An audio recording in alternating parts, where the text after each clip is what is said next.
오늘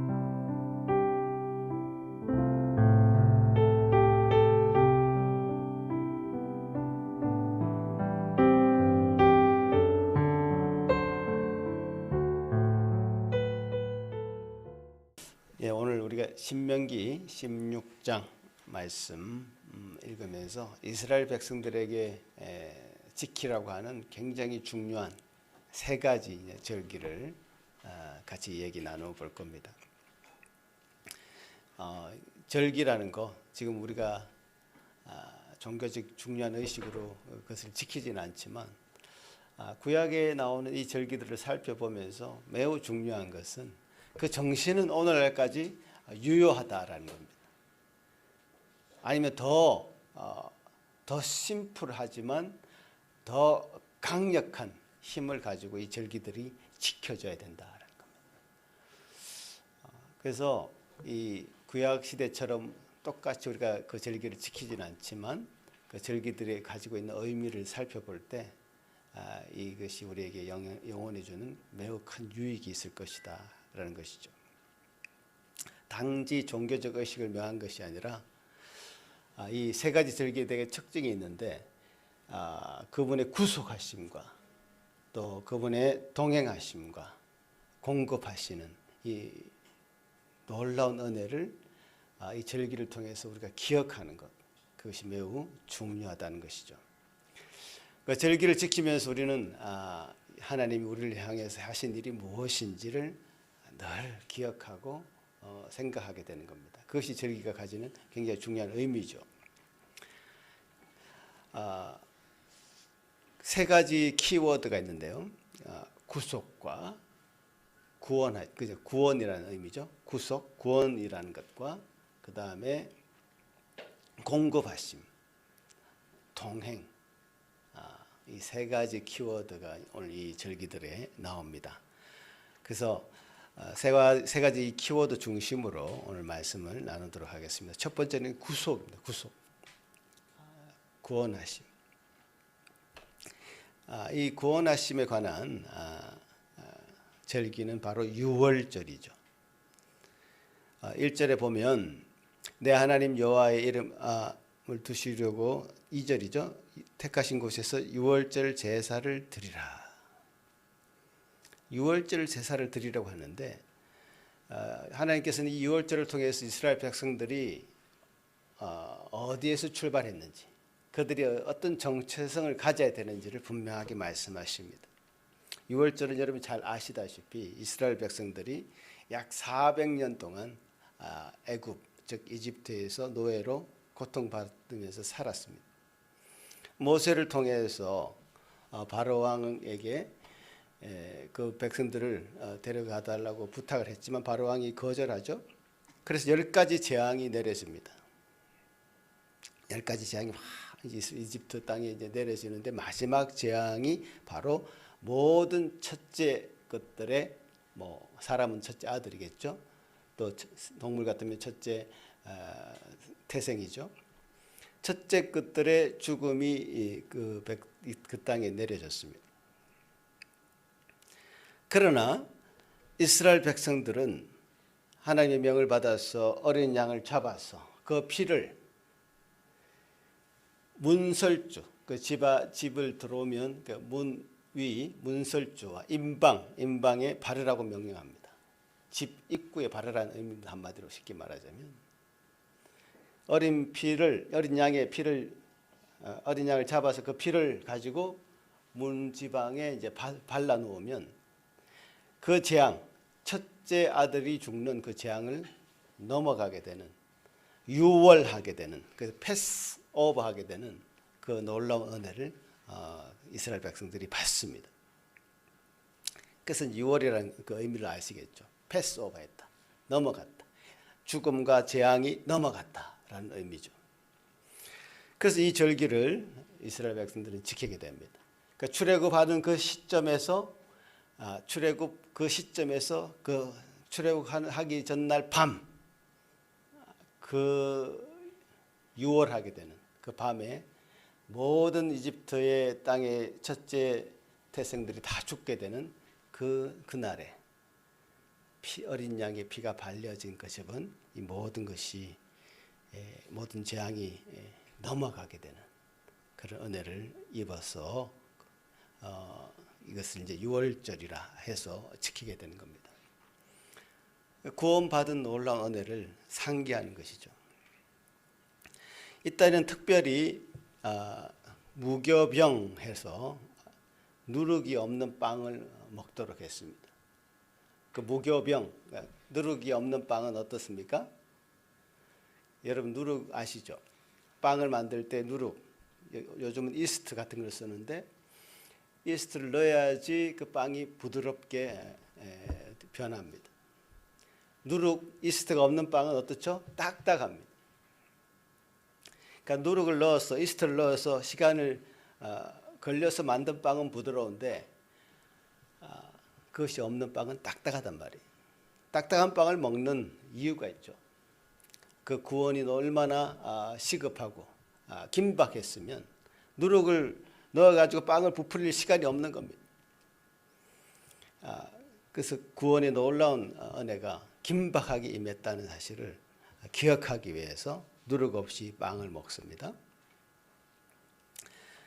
그래서 이때 먹는 그 빵을 고난의 떡이다 이렇게 표현하고 있죠. 고난의 떡. 이 떡은 맛도 없습니다. 소화도 잘 안 됩니다, 사실. 그러나 그들이 이 고난의 떡인 이 딱딱한 빵을 먹으면서 그래서 예수 그리스도 하나님께서 우리를 위해서 어떤 일을 하셨는지, 노예되었을 때 우리가 어떤 일을 당했는지 경험했는지 딱딱한 빵을 씹으면서 곱씹게 되죠. 이때 썬 나물을 또 같이 먹습니다. 얼마나 그들이 고통스럽게 이 이집트에서 노예 생활을 했는지 과거를 기억하는 겁니다. 과거의 기억이 참 쓰겠죠. 힘들겠죠. 하지만 그것이 지금 우리에게 얼마나 큰 은혜로 변장돼서 나타났는지 알게 되는 그런 것이 바로 유월절입니다. 그래서 유월절 하루, 유월절 날 이렇게 유월절 드리고 나서 7일 동안은 무교절, 그러니까 똑같은 말입니다. 사실 유월절, 무교절 똑같은 말입니다. 그러나 이 무교절을 특별히 7일 동안 이 가정에서 또는 이제 정해진 장소에서 함께 누룩이 들어가 있지 않은 빵을 같이 나누어 먹으면서 7일 동안 지키는 겁니다. 이제 그걸 이제 무교절이다 이렇게 얘기하죠. 참 하나님께서 그들에게 행하신 일들이 얼마나 크고 놀라웠는지를 이 절기를 지키면서 상기하는 겁니다. 우리는 어디서 출발했는지, 우리는 어떤 사람이었는지 과거에 우리는 어떤 죄악 가운데 노예로 죄의 종으로 살았는지를 상기하고 이 유월절을 지키면서 하나님께서 나를 어떻게 바꾸셨는지 기억하는 것입니다. 특별히 신약에서 유월절 어린 양은 예수 그리스도를 가리키죠. 고린도전서 5장 7절 말씀 한번 읽어볼까요? 시작. 우리의 유월절 양 곧 그리스도께서 희생되셨느니라. 자, 똑같은 컨셉이죠. 유월절 어린 양을 잡아서 그 피를 문지방에 바르면 하나님께서 내리시고자 했던 그 재앙이 넘어갔던 유월했던 그 놀라운 은혜가 신약 시대 예수 그리스도께서 바로 그 어린 양이 되셔가지고 당신의 피를 뿌리셔서 그 피 뿌림을 받은 자들에게는 그 재앙이 넘어가는, 심판이 넘어가는, 정죄가 넘어가는, 그래서 사망이 아니라 생명으로 옮겨지는 그 놀라운 은혜가 임했던 것입니다. 그래서 유월절을 과거 이제 지금 우리는 유월절이라고 지키지는 않지만 주님께서 우리를 어떤 상황에서 어떤 상태에서 우리를 구원하셨는지, 우리는 어떤 사람이 있는지, 죄의 종으로 살았던 우리 과거를 생각하면서 주님께서 베푸신 은혜가 얼마나 큰 것인지, 우리가 어떻게 변화되었는지 상기하는 그런 일들을 예수 그리스도를 통해서 하게 되는 것입니다. 이 예배를 통해서 하게 되는 것이죠. 주님께서는 이 유월절을 지키라고 하시면서 지금은 예수 그리스도께서 우리를 위해서 행하신 그 일들을 기억하도록 하십니다. 십자가를 기억하고 또 매주일 그 십자가를 기억하면서 우리를 구원하신 그 구원의 놀라운 은혜를 상기하면서 이 예배를 드리죠. 그분이 우리를 위해서 해주신 일들을 기억한다는 것은 그분을 통해서 우리가 정말 새 생명을 얻었고 그분을 통해서 우리가 새 출발을 하게 되었다는 사실을 덜 기억하는 것이죠. 우리 정말 잘 쉽게 까먹습니다, 그죠? 우리가 잘 까먹지 않도록 하기 위해서 더 자주 주님 우리를 위해서 하신 일이 이런 것입니다. 감사합니다. 라고 하는 이 예배가 여러분 매주일이 아니라 매일매일 여러분 가정 속에서도 드려지면 좋고 주님께서 우리를 살아있는 이유, 살아가야 될 이유를 우리가 제공해 주는 굉장히 중요한 것이 바로 이 유월절을 기억하는 것이죠. 그게 이제 첫 번째 유월절의 의미인 것이죠.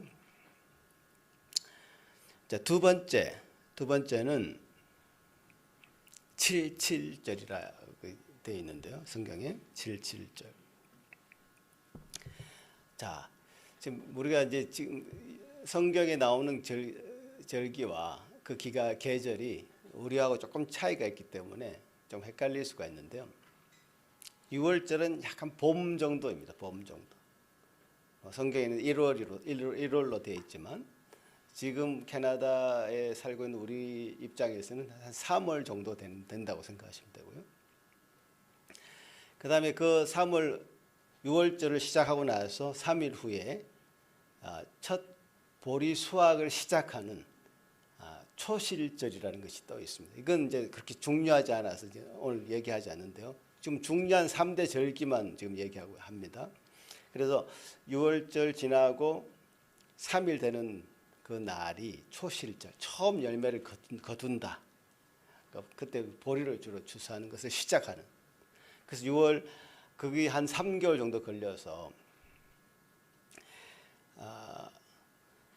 그 보리가 완전히 수확하는 건 아니지만 첫 열매를 맺는 시간이 초실절인데 그 초실절로부터 해서 49일이 지난 그때 그래서 7이 49잖아요. 그래서 77절이 바로 그 의미예요.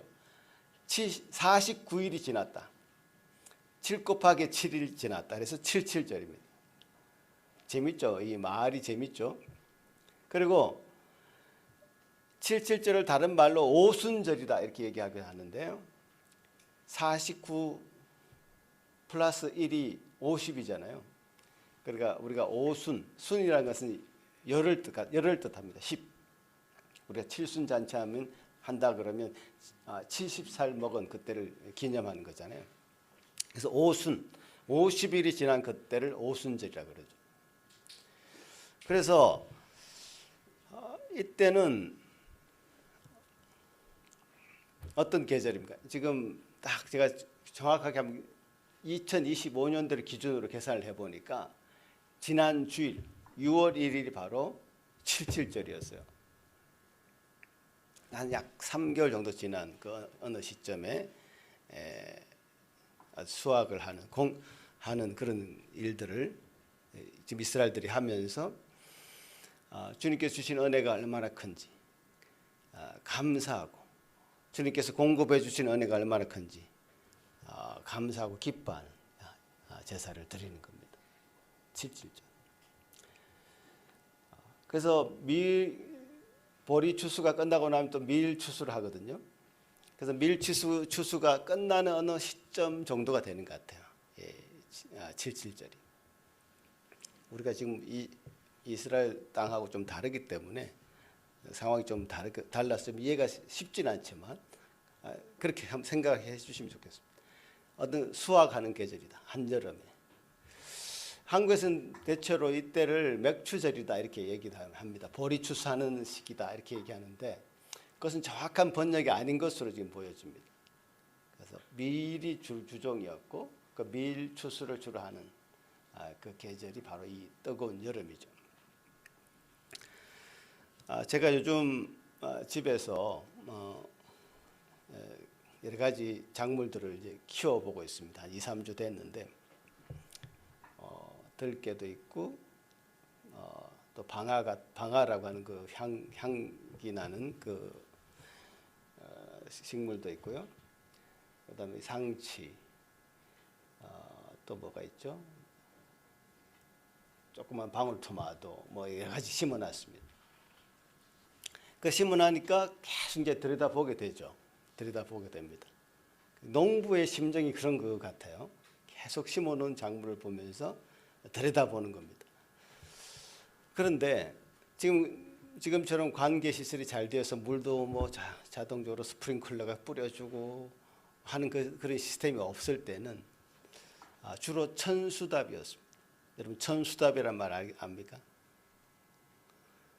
천수답이란 것은 하늘이 비를 내려줬을 때만 작물을 키울 수 있는 그런 밭을 일컬어서 천수답이라고. 관계 시설이 하나도 없는 거죠.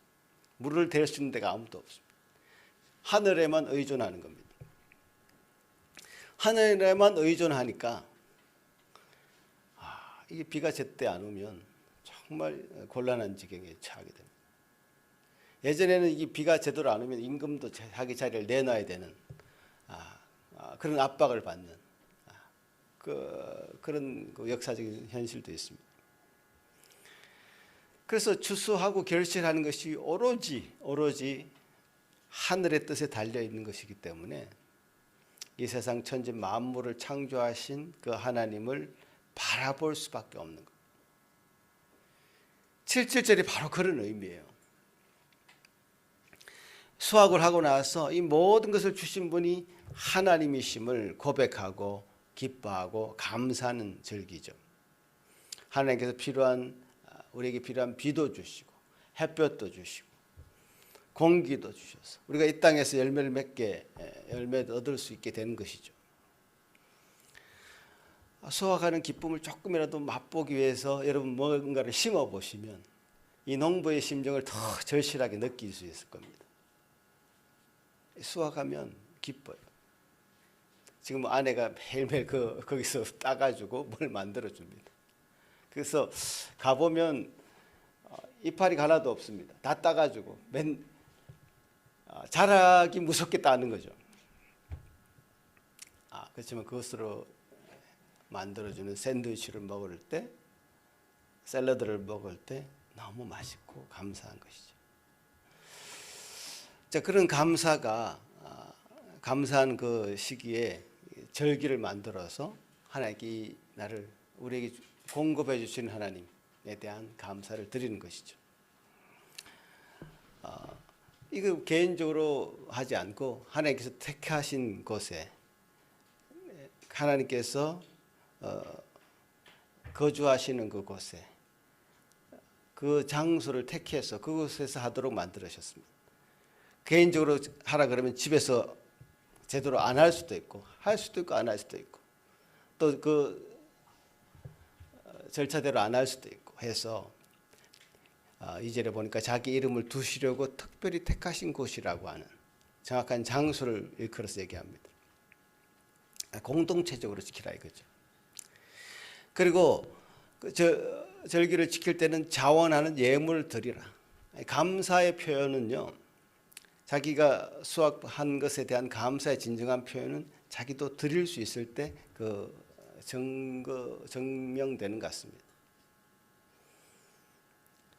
그리고 이 하나님에 대한 감사는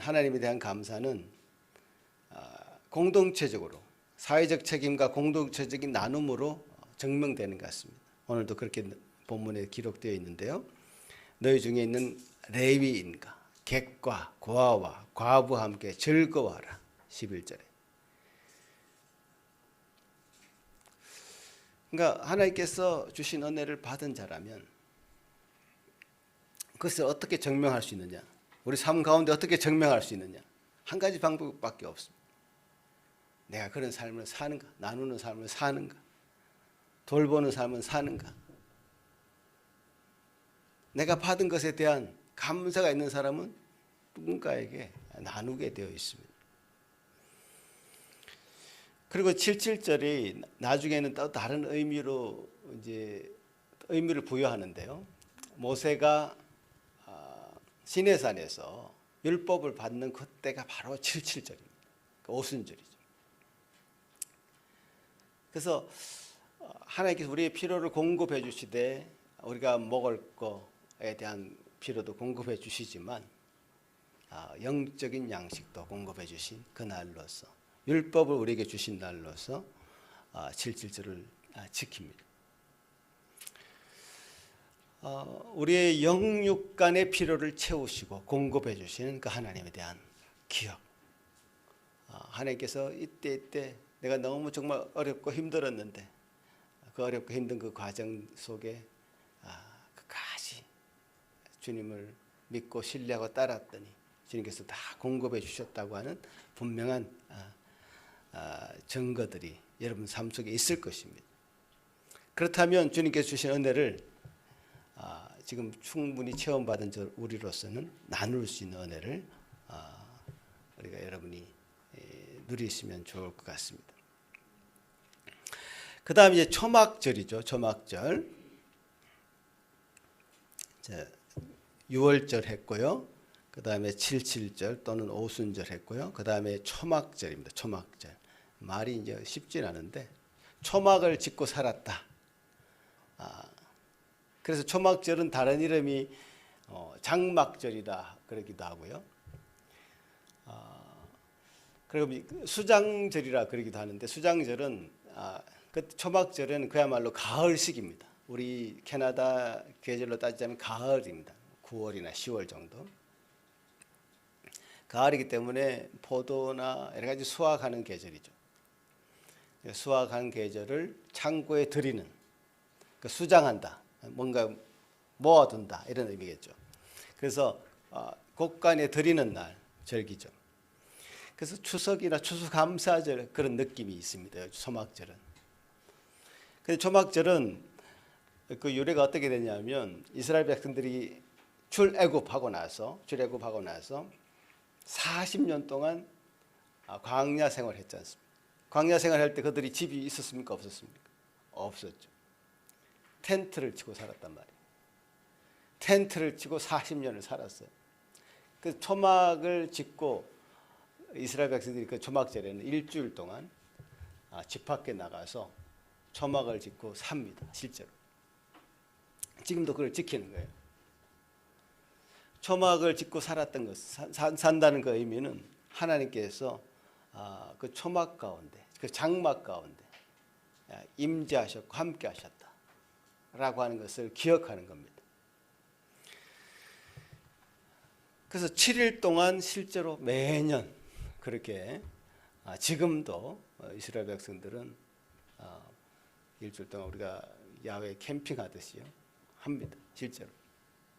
그러면서 하나님께서 그런 광야의 어려운 상황 가운데서 우리를 어떻게 인도해 주셨는지, 불꽃 같은 눈동자로 지켰는지, 낮에는 구름 기둥으로 우리를 햇볕을 가려주시고 밤에는 불 기둥으로 우리의 추위를 피하게 해주셨던 그 하나님의 은혜를 기억하는 것.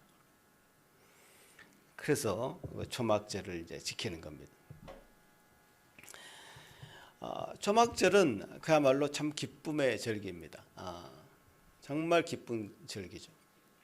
초막절에 이제 사람들이 밖에 나가서 텐트를 치고 이때도 이제 앞에 77절처럼 고아와 객가 가부들 다 초청하고 같이 먹고 기뻐하고 감사하는 축제처럼 이제 이 날을 지냅니다.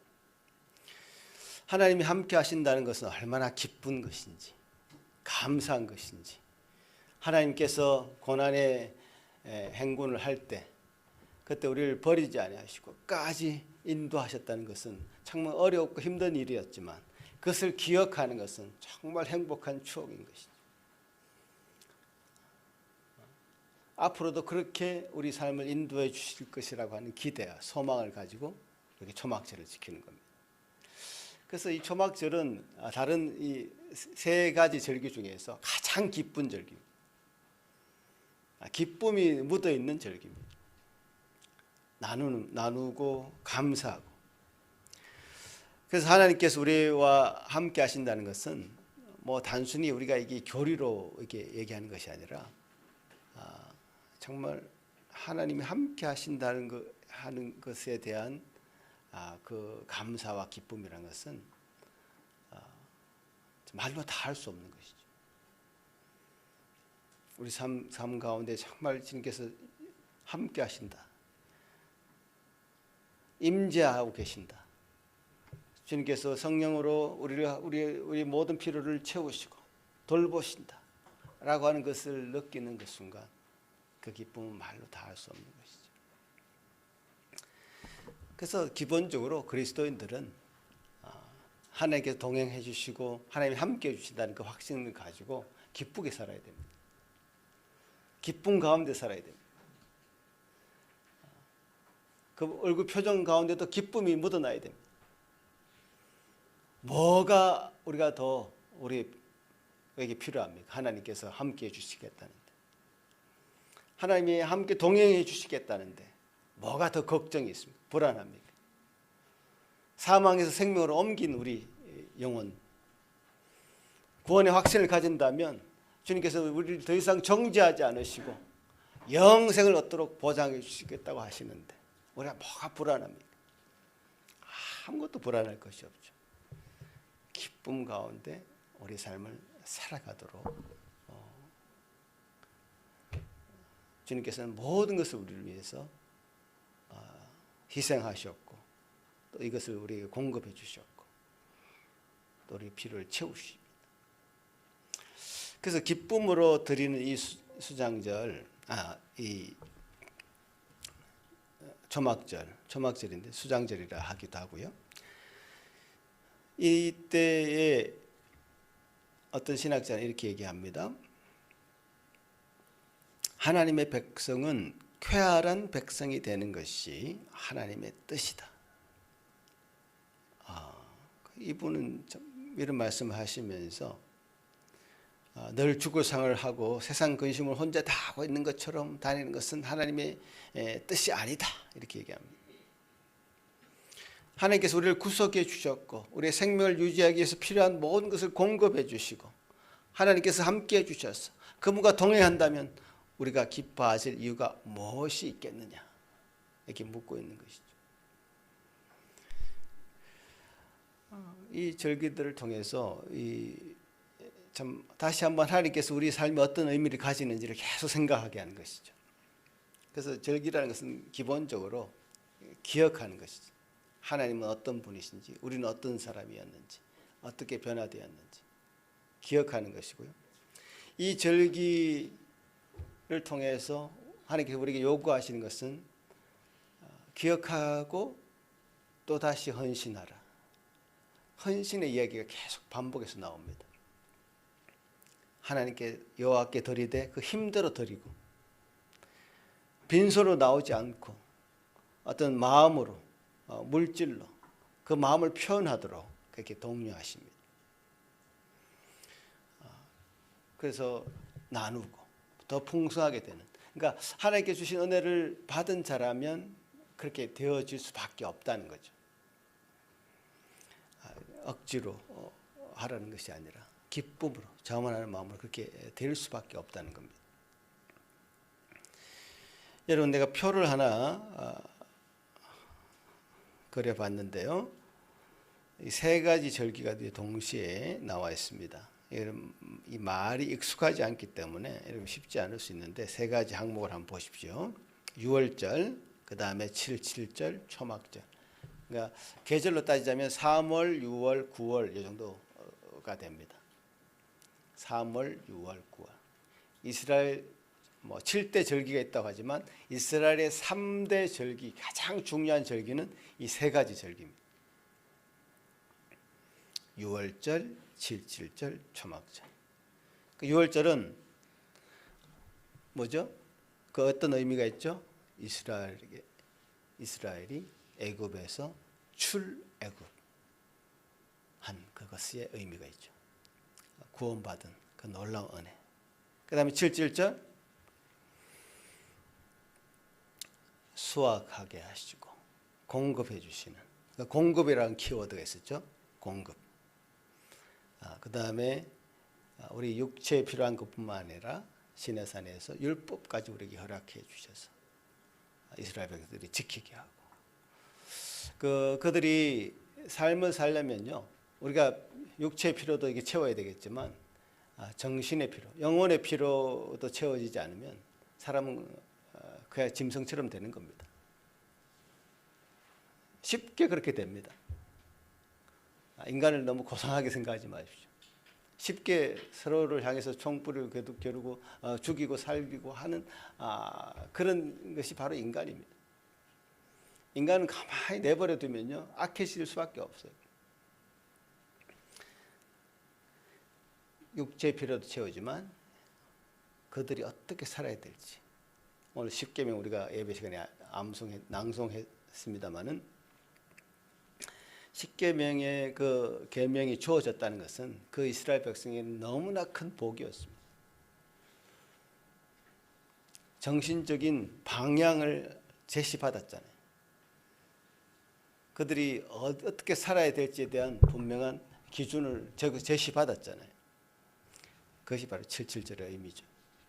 그래서 이제 다른 이름들이 있습니다. 6월절은 무교절이라고도 하죠. 6월절 후 7일 혹은 14일 동안 그 무교병, 그러니까 유교병이 아니라, 유교병이라는 것은 누룩이 들어가 있는 빵이고요. 무교병, 누룩이 들어가 있지 않는 딱딱한 빵을 먹는, 그러면서 하나님께서 구해 주신 은혜를, 출애굽해 주신 은혜를 기억하는 것. 그 다음에 7.7절은 오순절. 자, 오순절 하면 여러분 생각나는 사건 있죠. 사도행전 2장에 예수님께서 이제 돌아가시고 부활하시고 난 뒤에 이제 하늘로 올라가셨습니다. 이제 제자들만 남은 상황에서 120명의 성도들이 다락방에 모여서, 마가의 다락방에 모여가지고 열심히 기도하고 있습니다. 열심히 기도하고, 그들이 예수님의 부활을 목격한 이후에 마음이 달라졌습니다. 사실 마음이 달라졌는데, 그 달라진 예수 그리스도의 제자들의 그 마음에 그야말로 도장을 찍는 사건이 발생하죠. 오순절 성령 강림 사건이죠. 성령께서 그들 가운데 강력하게 임하십니다. 그래서 오순절 날에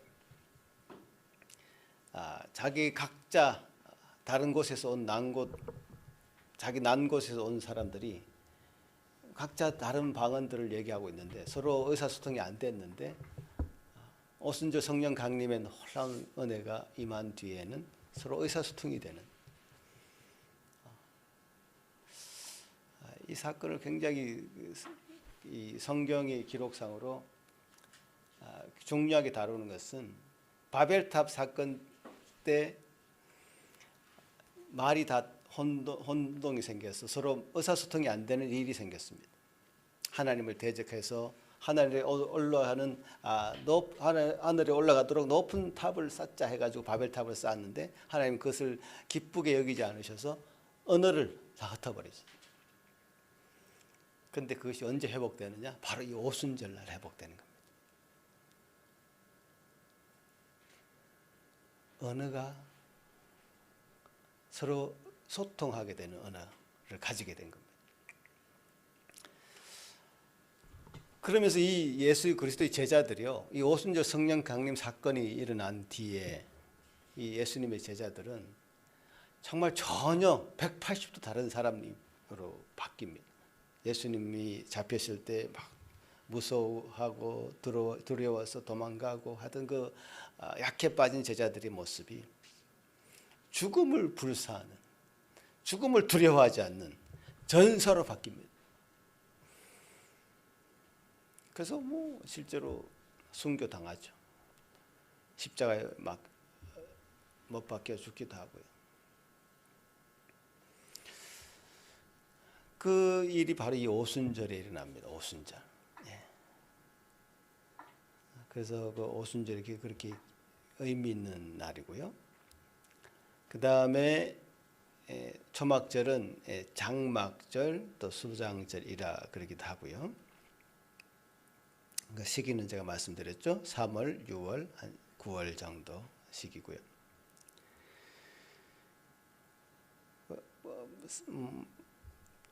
3월에는 보리 수확이 이제 시작하면서 초실절이 있다 그랬죠. 6월절 3일 후에 초실절. 그래서 이 초실절도요. 의미를 이제 따져 들어가다 보면 예수 그리스도께서 돌아가신 지 3일 만에 부활하시잖아요. 우리 모든 부활한 자들의 첫 열매가 되시거든요. 예수님이. 이 초실절 3일 지나고 나서 6월절 지나고 나서 3일 되었을 때 첫 열매를 수확한다. 그래서 초실, 첫 열매를 수확한다 해서 초실절인데 예수 그리스도께서 우리의 모든 죽은 자의 첫 열매가 되셨는데 그것의 의미가 또 초실절에도 있습니다. 그 6월에 그 초실절은 밀수확을 완료하고요. 9월에 초막절에는 이제 포도 같은 수확을 해서 곳간에 드리는 포도, 올리브 등을 수확해서 곳간에 드리는 그런 날이죠. 신앙적인 의미가 있죠. 6월절은 구원해 주시는 은혜, 애굽에서 우리를 구출해 주신 은혜, 우리를 죄와 사망 가운데 있던 우리를 심판 가운데 있던 우리를 정죄 가운데 있던 우리를 생명으로 옮기신 놀라운 은혜의 의미가 6월절에 있고요. 우리 모든 필요를 공급해 주신 영육간의 필요를 공급해 주신 은혜가 77절 오순절에 있고요.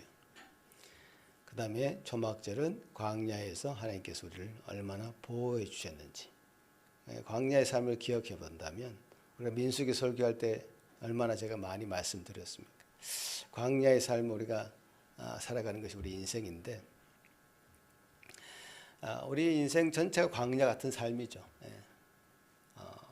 참 오아시스를 만날 때도 있고 메마른 땅을 갈 때도 있고 그렇습니다.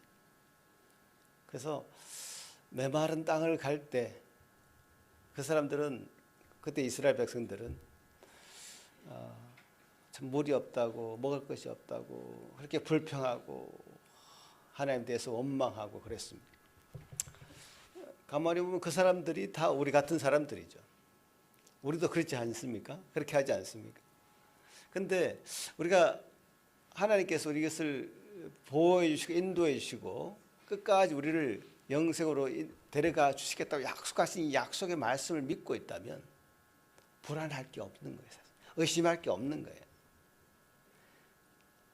그래서 스타트가 굉장히 중요한 것 같습니다. 6월절 하나님께서 우리를 구원해 주셨다는 사실, 그 구원해 주신 놀라운 은혜가 우리에게 분명히 있다면 그 구원의 확신을 가지고 이 땅에 살게 되고요. 모든 필요를 공급받습니다. 영적으로 육적으로 필요를 공급받습니다. 그 공급해 주신 분이 하나님이라는 사실도 우리가 압니다. 그것을 알고 그럼 우리가 가는 그 길이 메마른 땅이라 할지라도 공급해 주신 하나님에 대한 분명한 신앙을 가지고 확신을 가지고 살아가게 되는 겁니다. 이게 연결이 돼 있죠. 그래서 이 첫 스타트에서 하나님께서 우리를 구원하셨다는 사실, 6월절에 대한 분명한 확신, 6월에 대한 분명한 그 경험, 하나님께서 나를 구원해 주셨다가는 분명히 나를 거듭나게 해주셔서 하나님의 자녀가 되게 해주셨다는 그 분명한 확신을 가지고 살아간다면 그 나머지 것도 자연스럽게 하나님께서 해결해 주신 은혜로 나아갈 수 있다 라는 관점으로 보면 좋을 것 같습니다.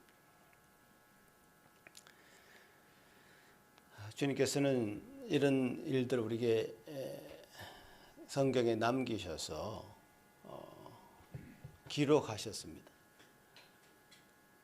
이 세 가지 절기를 관통하는 한 가지가 있습니다. 세 가지 절기의 의미가 뭐였죠? 구원과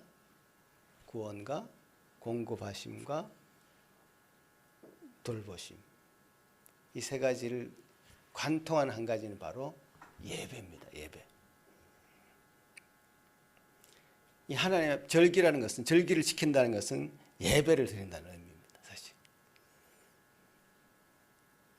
우리가 지금 이렇게 매주일 예배를 드리면서 우리를 구원하신 하나님을 기억합니다. 우리의 삶의 필요를 공급해 주시는 분, 열매를 수확하게 해주시는 분이 하나님이라는 사실을 기억합니다. 확인합니다. 예배를 통해서 하나님의 임재를 경험합니다. 하나님 동행해 주심을 체험합니다. 성령으로 충만하게 됩니다. 하나님과 동행해 하고 있으면 우리가 매주일 기쁨으로 확인합니다. 여러분의 예배는 어떻습니까?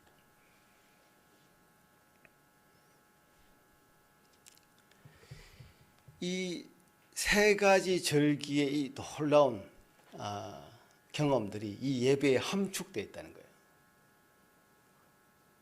여러분의 예배가 이 세 가지 절기가 경험되는 예배가 되고 있습니까? 6월절에 그 어린 양의 피가 여러분 마음에 묻어 있습니까? 제자들처럼 막 뿔뿔이 흩어졌던, 예수님의 죽음 이후에 뿔뿔이 흩어졌던 그 제자들 속에 불을 심어줬던 그 오순절 77절의 놀라운 그 은혜가, 우리의 모든 필요를 공급해 주시는 그 하나님께서 제자들의 모든 삶을 책임지시고 주관하시겠다는 그 사실을 확인하는 그 제자들 마음속에 불을 지폈던, 그래서 전사로 변했던 그 오순절의 놀라운 역사의 그 현장이 이 예배 속에서 확인된단 말이에요. 예배 속에서 우리가 그 모든 것들을 체험하고 느낀다는 거예요. 그리고 주님께서 주신 은혜가 우리 모든 삶을 통틀어서 보호해 주시고 인도해 주시고, 참 광야 기간이라는 것이 너무나 힘들고 어렵지만 주님께서 뒤돌아보게 하시고 기억하게 하실 때 그것은 정말 축복의 시간이었고 감사의 시간이었고, 우리 모든 시험이 그렇지 않습니까?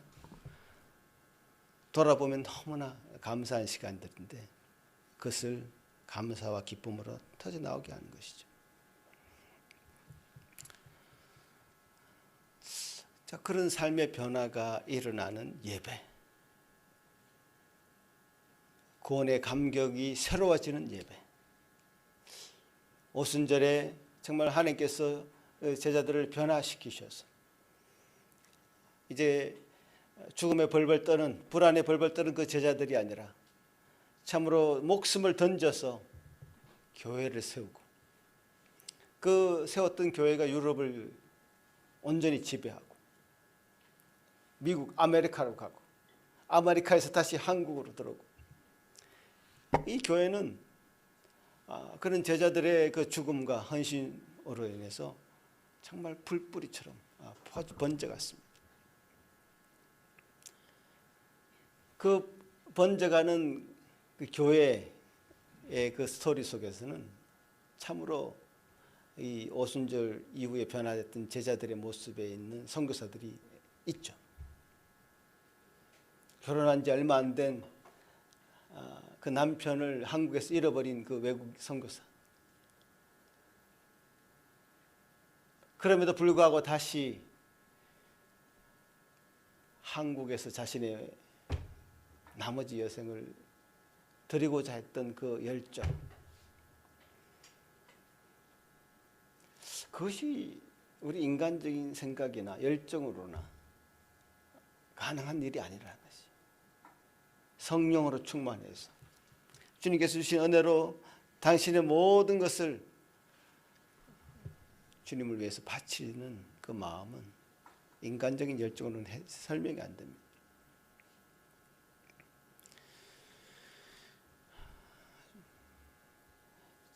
광야의 기간은 참으로 길고 험난했지만 뒤돌아보면 다 하나님의 은혜였고 좀 축복의 통로였다는 사실을, 하나님 동행해 주시는 놀라운 은혜를 체험하는 시간이었다는 사실을 이 예배를 통해서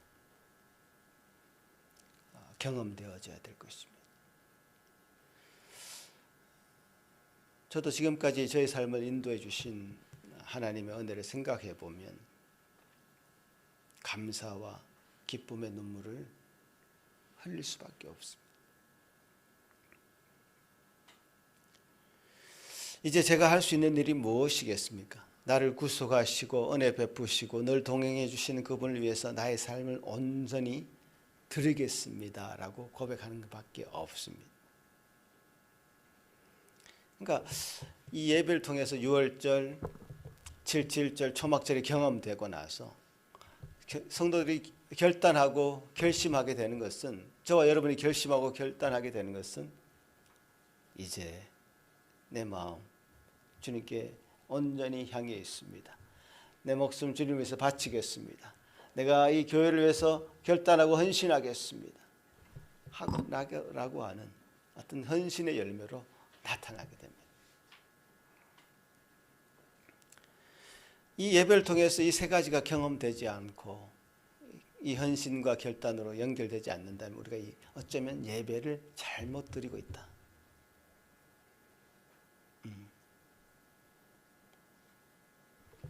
내 마음의 예배 준비를 제대로 못하고 있다. 내 마음으로 정말 예배가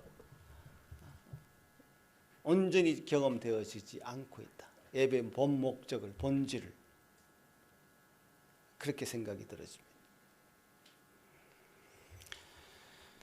부디 여러분 삶 속에서 이 예배가 회복되기를 바랍니다.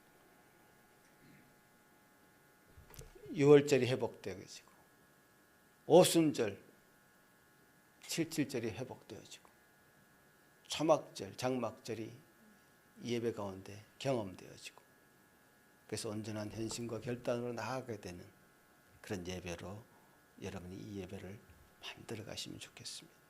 그것만이 주님께서 지금 6월절과 같은 이 절기를 만드셔서 우리에게 보여주시고 우리를 통해서 하시고자 하는 일들을 예전에 미리 구약시대에 보여주시고 지금까지 예수 그리스도를 통해서 그것을 이루시고 확인시키시는 그런 놀라운 의미가 있는 것이죠. 그런 은혜가 저와 여러분에게 간절하게 있기를 소망하며 설교를 마칩니다. 기도하겠습니다. 하나님 아버지 감사합니다. 오늘 말씀을 통해서 저에게 말씀하시는 것이 분명히 있습니다. 과거에 이스라엘 백성들이 절기를 지키며 하나님 구속의 은혜를 기억하고